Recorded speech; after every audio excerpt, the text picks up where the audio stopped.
throwing money at people without ensuring that they use the money strictly for the purpose for which it was appropriated can always lead to what I call goal displacement, replacing popular goal with what is convenient to those who are charged with the responsibility of managing resources that are appropriated for them. At a point, DACO was producing furnitures. And in Kaduna, it was a joke of the town that people who, an institution set up to manufacture arms, at the same time, a similar institution was set up in Brazil. Why Brazil are now manufacturing evil jets, defense industries, Kaduna was producing furnitures. I'm not sure exactly what they are doing now. I appreciate Mr. President for his budget presentation yesterday and the style in which it was delivered, smoothly, effortlessly, and very eloquently, confirming that he knew exactly what he was presenting to us. And I think that is worth commendation in itself. Mr. President, like others have said, when I was in the trade unions, we used to question why government should devote so much resources to defense at the expense of education, healthcare, infrastructure. But over the past couple of years, given all that we have faced as a nation with regards to insecurity, I am now convinced, more than ever before, that none of those other important sectors can be safe unless we have security. And therefore, like all those who have spoken before me have said, I can't question why defense should have a lion's share of the budget.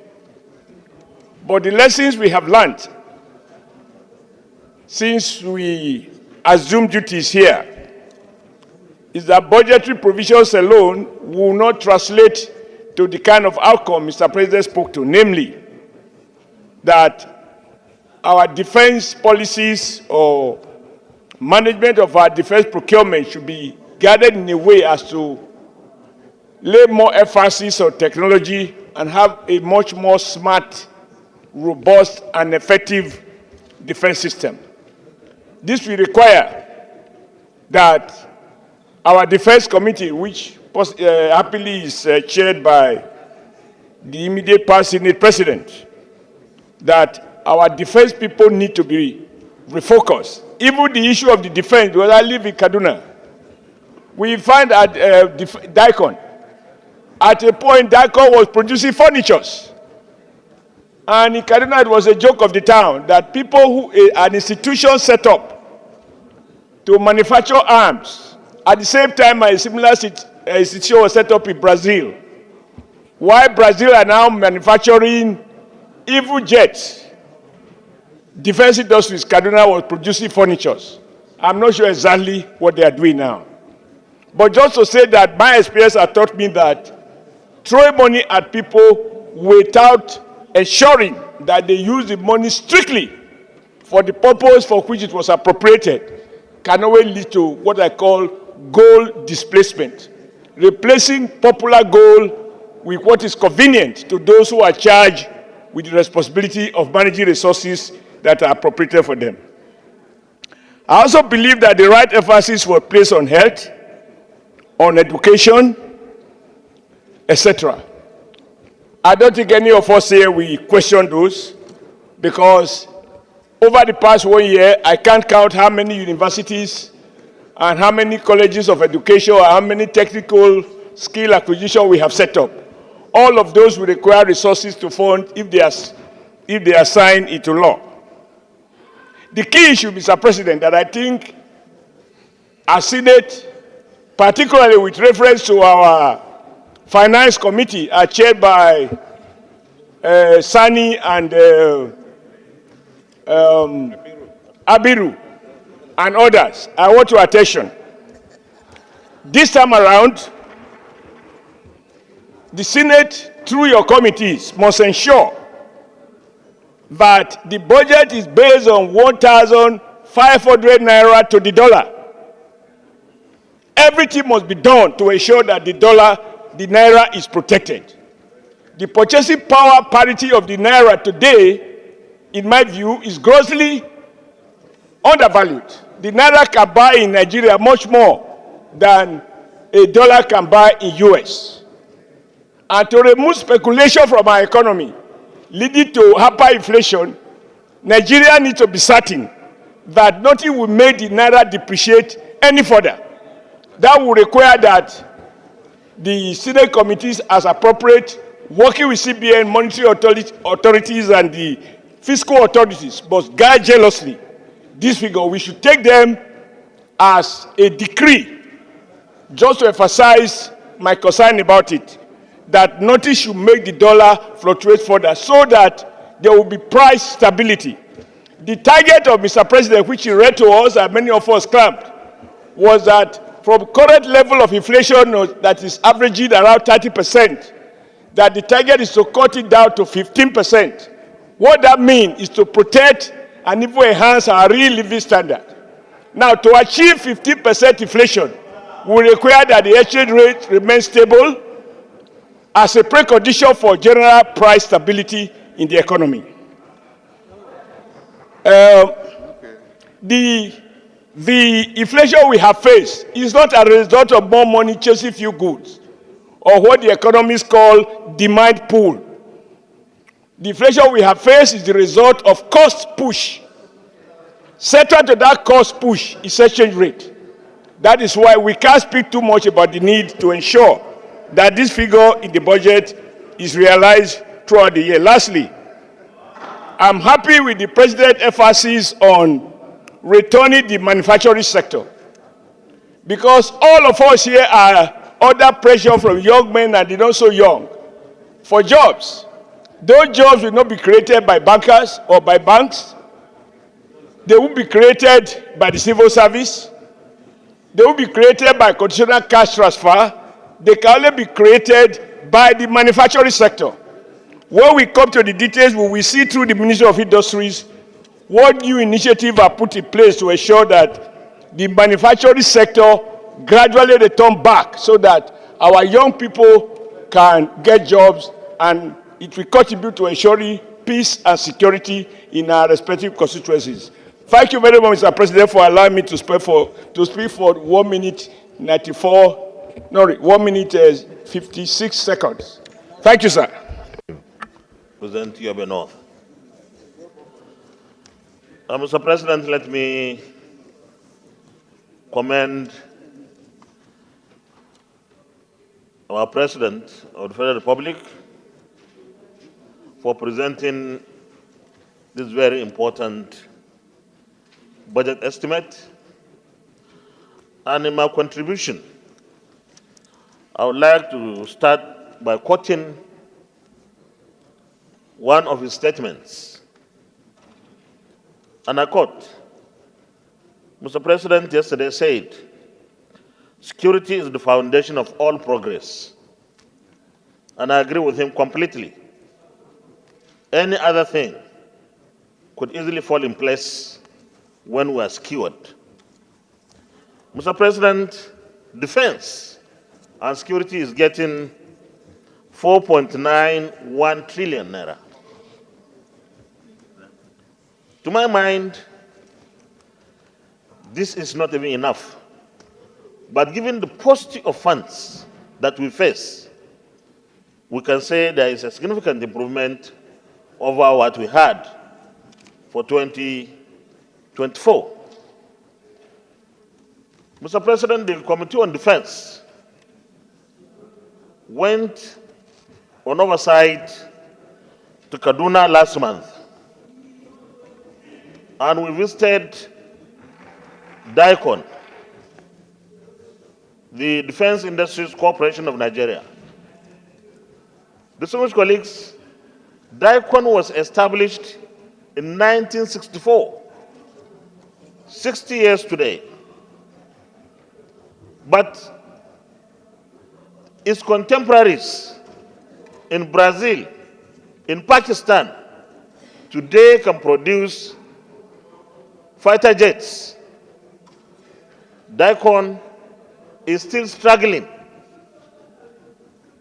to manufacture bullets. I believe that when Mr. President says that we are going to deploy technology and other technical and digital means of fighting insecurity, then Daikon should be at the center of it.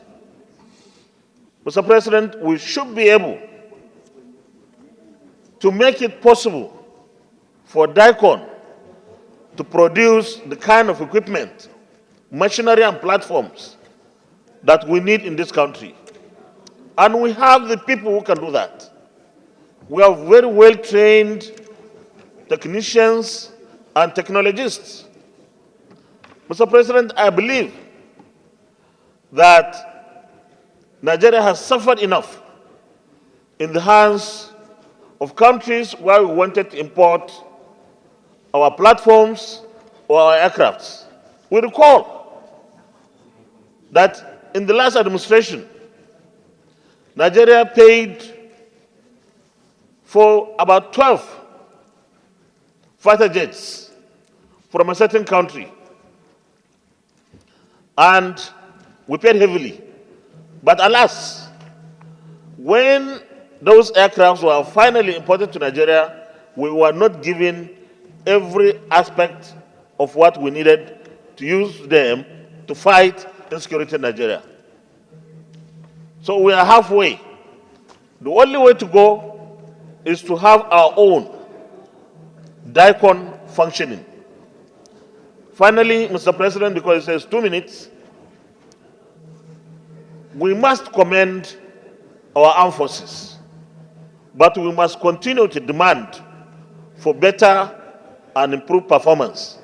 And with this kind of funding, I think what we need to do is to keep our eyes on the ball. That is to say that we ask for accountability. We insist on transparency. Thank you very much, Mr. President, for the privilege. Thank you. In commenting on the 2025 budget, I would like to align myself with our colleagues in thanking President of Federal Republic of Nigeria for considering defense as an important area. If we do not keep ourselves peacefully, I don't see how we can even do anything in Nigeria.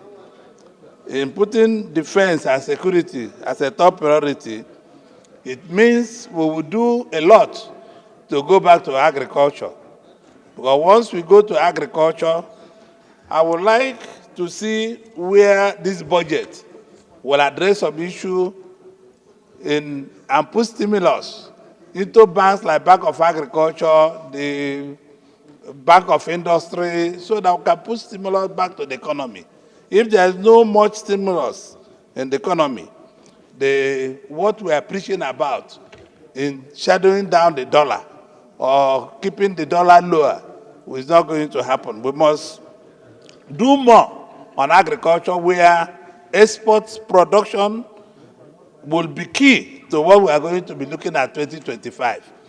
And in praising Mr. President of the Republic, we have to pay more attention to the manufacturers. One of my colleagues, either Senator Oshiomole, just said that because in the manufacturing sector, capacity utilization is down. There is no stimulus in any sector of this sector. So, Mr. President, I'm appealing to you, President of Senate, to see how you can redirect some issues in this budget that will favor the manufacturers and all the rest of them by supporting Bank of Industry very well and supporting the other developmental banks that are within the region so that people can go back to manufacturing, people can go back to production. Because without production, we are not going to do much as a country. I also want to use the opportunity to appeal to you, what my colleague said, Senators Abubakar Sani Bello. When you go to our embassies, Mr. President have done very well in the last few months in making new friends for Nigeria and in making Nigeria to be center of world leaders to visit us. But Mr. President, we need to address the issue of our consulates, our embassies, and all the rest of them. They are in a very poor condition. These embassies need rehabilitation, and Mr. President needs to, as a matter of fact, put his representative, like he just went to Brazil. Your time is up, Senator Ojikalu. He just went to Brazil. He has nobody to continue what he has done. We need to put the ambassadors and way finance and all the rest of them for them. So, Mr. President. Time is up, Senator Abbas, you have the floor. Thank you very much. I have to back to what you said. Thank you, Mr. President. Distinguished colleagues, I am Senator Aminu Abbas with very huge financial provisions in the highlighted sectors. I don't want to go into the economics of the budget, but I was wondering how 1,500 naira for $1 will bring down inflation from 34% to 15%. I'll leave that to work out. Let me go straight to where I have concern. Mr. President, my concern is on the infrastructure proposed by Mr. President to be built in 2025. During the budget speech, Mr. President highlighted that Sokoto-Badagry Highway will be built and the Lagos-Calabar Coastal Highway will be built. I was waiting to hear that the President will build the Port Harcourt-Maiduguri railway line, which is the Eastern Rail Line. You will recall that I brought a motion here for the federal government to build the Eastern Rail Line, and that motion was co-sponsored by 35 senators. It was unanimously resolved that the President should build standard gauge rail from Port Harcourt to Maiduguri. All the senators on that corridor co-sponsored that motion. So I was expecting a legacy project, Eastern Rail Line, running from Port Harcourt to Maiduguri. But it does appear that it has been overlooked again. Looking at the budget... We have not seen the details now. This is I've seen the provision on land transportation. What we have there is 223 billion. 223 billion. We have looked at it, and it is obvious with the ongoing projects from Kaduna to Kano, Kano to Maladi, and other rail lines under construction. That Port Harcourt-Maiduguri rail line can hardly be there. So I want to draw the attention of the Senate to that. Let's hope that it is in the breakdown as you are hoping, but in the event that it is not there, I would like the Senate to intervene, because the government has just announced free train ride starting from 20th December to 6th of January for the holidays. There's no rail line in that corridor. So I pray that the Senate should consider. Your time is off. Senate should consider that project to include it in the 2025 appropriation. Thank you, Mr. President. Senator Hussein Babangida, then Senator